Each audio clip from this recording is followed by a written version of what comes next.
What's going on, folks? It's your man Jay, and I'm back with another video. So today we talk about two phones that cost the same. Yeah, one has been out a little bit longer than the other, which would be the Pixel 4a 5G. But then you got the new kid on the block, which is the Samsung Galaxy A52.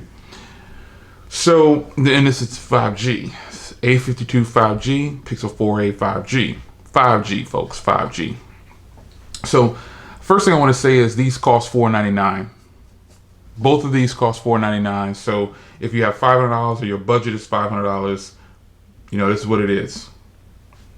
You get to choose one of these.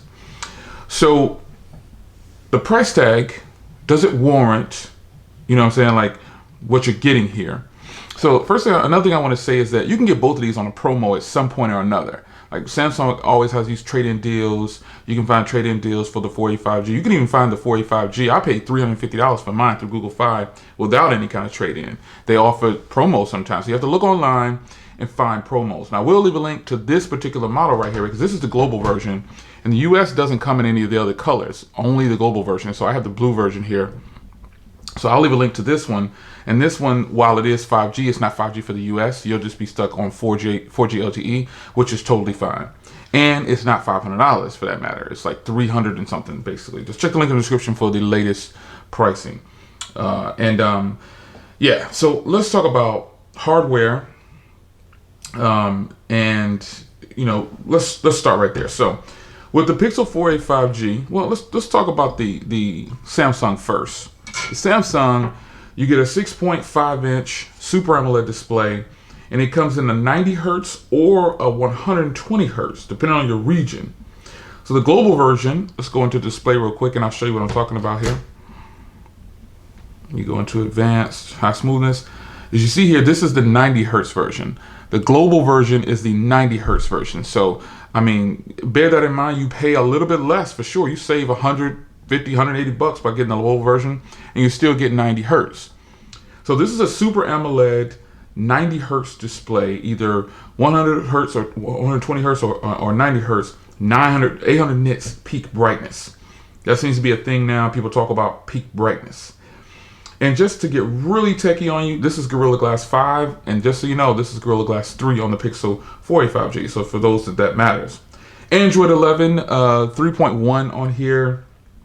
And you have a Snapdragon 750G, and there's an 8 gig version, which is what I have, and then there's a 6 gig version, I believe, as well. I believe the US version comes in a 6 gig version, but the international models, you can get the 8 gig 128 or the 8 gig 256, and that is what I have right here, 8 gig 128.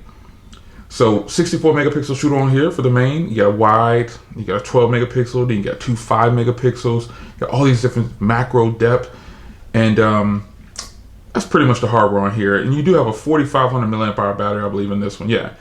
So hardware-wise, taking a look at the hardware, you have an in-screen fingerprint reader, facial recognition, and you have these different colors for the hardware. Now, again, I have this blue version. If you want the international version with all the different colors and the lower price, the link's in the description. You got a headphone jack, Type-C, stereo speakers, noise canceling microphone, SIM tray on the top.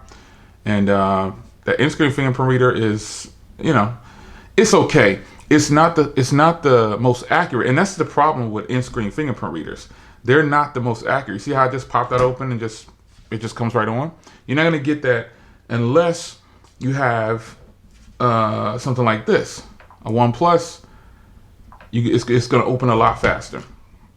Even on the OnePlus 9, it's just fast. That's just what it is. That's the 99 Pro. Those are some of the fastest in-screen fingerprint readers that I've used in a long time. Now, Samsung on the S21, they do have fast fingerprint readers, and some of their other products have fast fingerprint readers. But you get this 6.5-inch display. It's really beautiful. Let me fire up a video right here. What's up, folks? It's your man Jay back with another video. So it's the weekend. Pulled out the beautiful Velocity Red, sometimes orange, sometimes tangerine, whatever it is.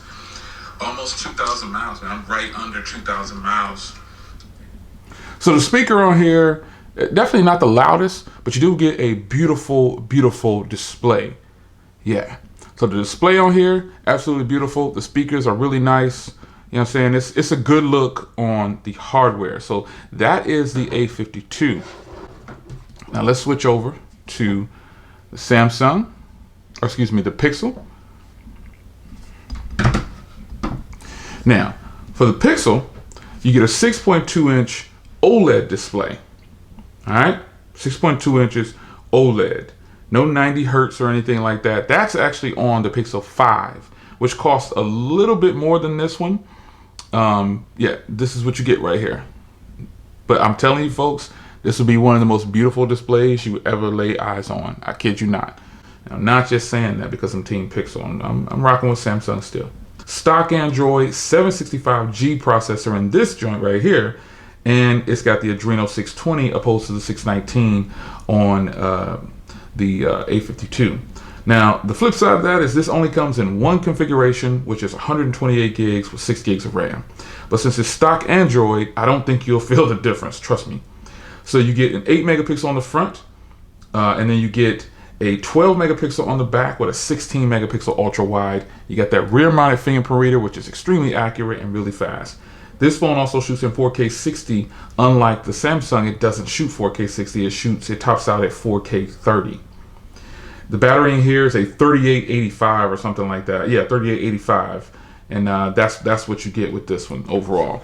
So let's fire up that same video so you can take a look at the display on the Pixel and tell me what you think about that. Jay back on the video. So it's the weekend. Pulled out the beautiful Velocity Red, sometimes orange, sometimes tangerine, whatever it is. Almost 2,000 miles, man. I'm right under 2,000 miles.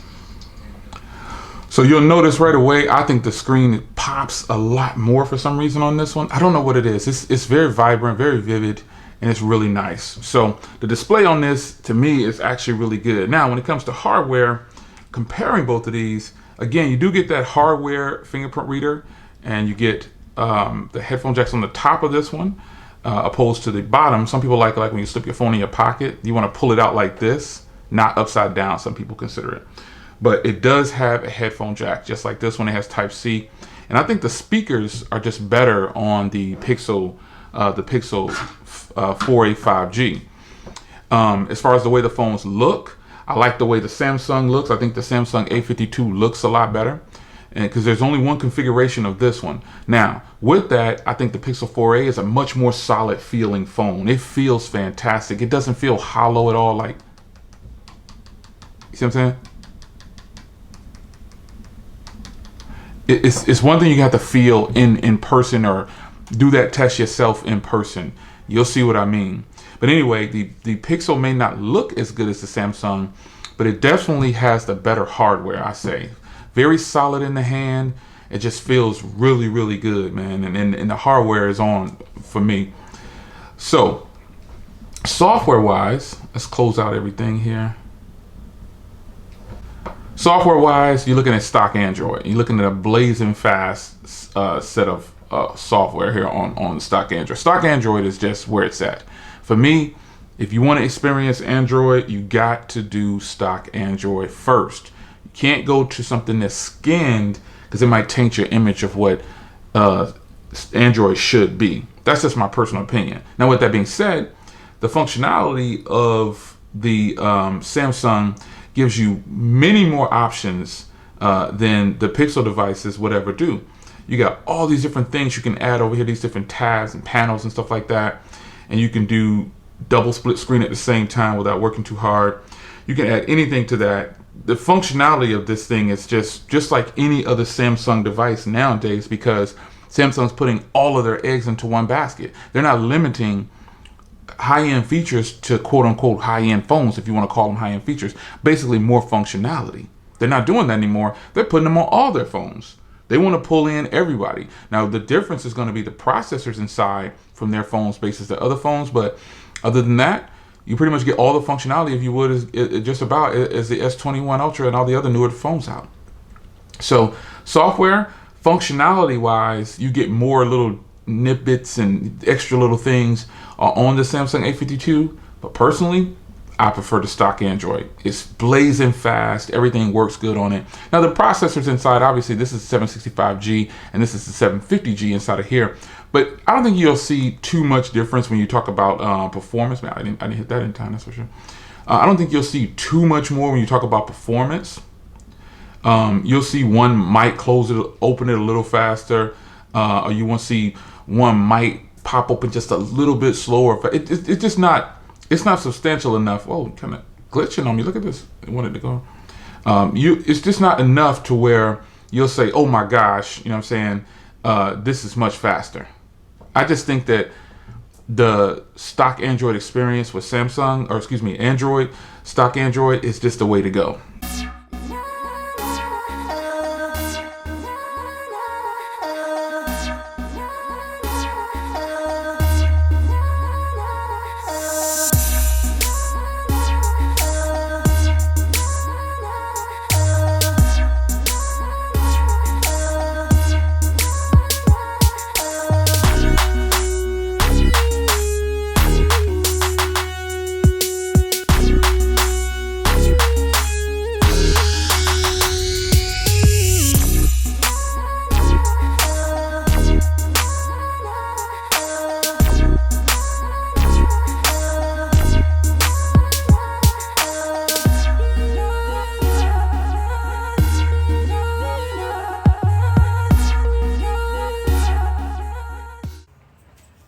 All right, it's windy out here, so take note of that. But here are both cameras side by side. Looking through the viewfinder, the Pixel appears to be doing everything more accurate and true to life. All right, here's front-facing video on the Samsung Galaxy A52, and I'll fire up the Pixel here in just a second. You know, through the viewfinder, it's looking pretty good, man. It's really windy out. It's cold. Well, it's not. It's a cold breeze. It's maybe 55, 60 out here. You know, the A52 is a good value, but how's it stacking up against the Pixel? All right, here's the Pixel's front camera, shooting in the same spot. Here's the A52. What do you think about the Pixel's quality and how it's handling this footage right now on the front camera? All right, now, so I'm just standing on the porch. Again, very windy day out. Don't know how this is going to come out. I might have to do a voiceover. Not sure, but this just gives you some sense of how the Pixel's camera can handle a situation like this. All right, now here we are with the A52, Samsung Galaxy A52, shooting the same spot, letting you see how the footage is, whether it can handle this very windy day outside. And maybe I won't do a voiceover. Let's get it. Now, before I talk about cameras, battery life. Now, while this Samsung has a 4,500 milliamp hour battery inside, the Pixel pulls down just as much, even if not more or better battery life with the lower battery, because remember, optimization is key. And so if you have a bunch of things on your phone that are all these extra things, they use resources. They're called resources, and they could definitely probably weigh you down. So the more stock your device is, and the less some of these things, unless you can optimize it very, very well. And remember, I have the 8 gig version of this. Pulling in, if you want to measure screen on time, I measure being off of the battery. You guys measure screen on time. I'm off the charger longer on the Pixel 4a 5G. The screen on time is probably balanced, if you ask me, between 6 to 8 hours of screen on time on both of these. It's a mixed bag depending on the day and depending on my usage. But yeah. Closing out, man, I think I prefer overall the Pixel 4a 5G. I think it's a more consistent device with Google's lineup. And I'm not sacrificing anything by telling the person to get the Pixel 4a 5G.